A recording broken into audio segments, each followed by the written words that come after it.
Hey there friends, on this quick tech tutorial video, we are going to be performing a factory reset on this Netgear CM500 cable modem. It's actually a pretty simple process. Let's do it right now.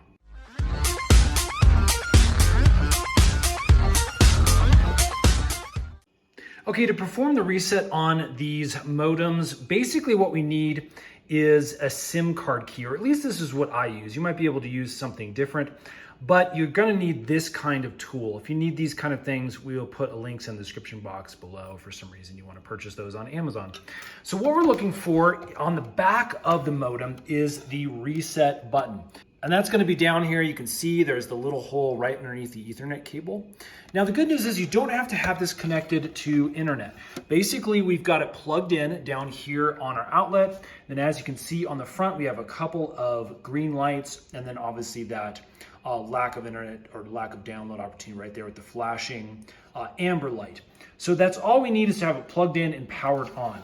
Okay, so with our little pokey device, in my case, this is the SIM card key. What I'm gonna do is I'm gonna come down here, I'm just gonna push in the button that's inside of this little reset hole.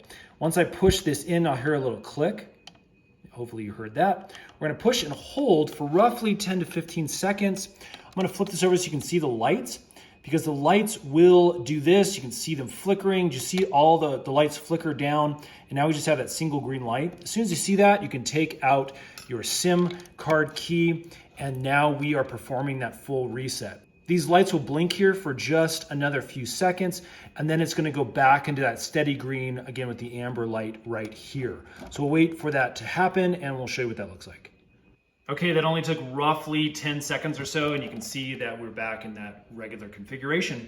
That's it, friends. This has now been reset to its factory default settings. The passwords for the defaults are on the base of this guy. I won't show you those because they're unique to the specific codes that are with this device. But that's where you'll find all the admin/password information you'll need as the default for your device. I hope that's helped, friends. If it has, would you guys please hit that thumbs up button for us? Let us know we're making good videos. Stay tuned, we're making a bunch more tech video tutorials for you to make your life just a little bit easier. Thanks for watching. We'll see you again on the next one.